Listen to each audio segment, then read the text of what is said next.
કાંકરેજ તાલુકા કક્ષાના 75મા પ્રજાસત્તાક પર્વની ઉજવણી શિવશક્તિ વિદ્યાલય ખારિયા ખાતે કરવામાં આવી। સમગ્ર દેશમાં 75મા પ્રજાસત્તાક દિનની આન બાન શાંતિ અમૃત મહોત્સવની ઉજવણી કરાઈ રહી છે, ત્યારે હવે ઉત્તર ગુજરાતના બનાસકાંઠા જિલ્લાના કાંકરેજ તાલુકાના ખારિયા ખાતે આવેલ શિવશક્તિ ઉચ્ચ માધ્યમિક વિદ્યાલય અને ખારિયા પગાર કેન્દ્રના શાળાના સંયુક્ત ઉપક્રમે તાલુકા કક્ષાનો ધ્વજવંદન કાર્યક્રમ યોજાયો હતો, જેમાં કાંકરેજના મામલતદાર ભરતભાઈ દરજીના હસ્તે રાષ્ટ્રધ્વજ ફરકાવીને સલામી અપાઈ હતી, જેમાં તાલુકા વિકાસ અધિકારી A.K. પંડ્યા, તાલુકા હેલ્થ ઓફિસર તેમજ પોલીસ ઇન્સ્પેક્ટર K.B. પટેલ તેમજ થરા PSI R.J. ચૌધરી તેમજ અમુભાઈ દેસાઈ, મહામંત્રી BJP કાંકરેજ તેમજ ભરતસિંહ વાઘેલા, ઉપપ્રમુખ કાંકરેજના તેમજ સહિતના મોટી સંખ્યામાં ઉપસ્થિત રહ્યા હતા। વિવિધ કાર્યક્રમો યોજાયા હતા।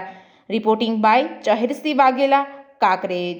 સૌપ્રથમ તો આપ મીડિયા વતી હું તમામ દેશબંધુઓને, તાલુકાવાસીઓને 75મા પ્રજાસત્તાક પર્વની શુભકામનાઓ આપું છું।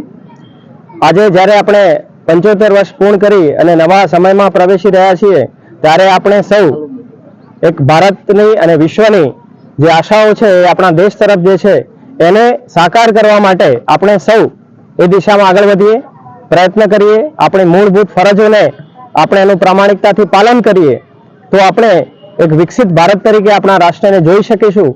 આપ સૌને મારી એ શુભકામના છે કે એ દિશામાં આપણે આગળ વધીએ। આજે તાલુકા કક્ષાનો કાર્યક્રમ ખારિયા ખાતે યોજાયો। બહુ મોટી સંખ્યામાં ગ્રામજનો, પદાધિકારીશ્રીઓ, અધિકારીશ્રીઓ ઉપસ્થિત રહ્યા છે અને કાર્યક્રમને સફળ બનાવવા બદલ જે પણ લોકોનો સહયોગ છે એ બધાનો પણ હું આભાર માનું છું। ધન્યવાદ।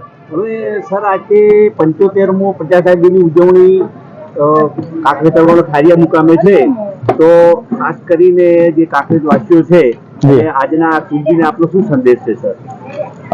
મેં આમ જે પ્રમાણે કહ્યું એ પ્રમાણે આજના 75મા પ્રજાસત્તાક પર્વ નિમિત્તે તમામ કાંકરેજવાસીઓ છે એ પોતે પોતાની ફરજોને પ્રામાણિકતાથી નિભાવે।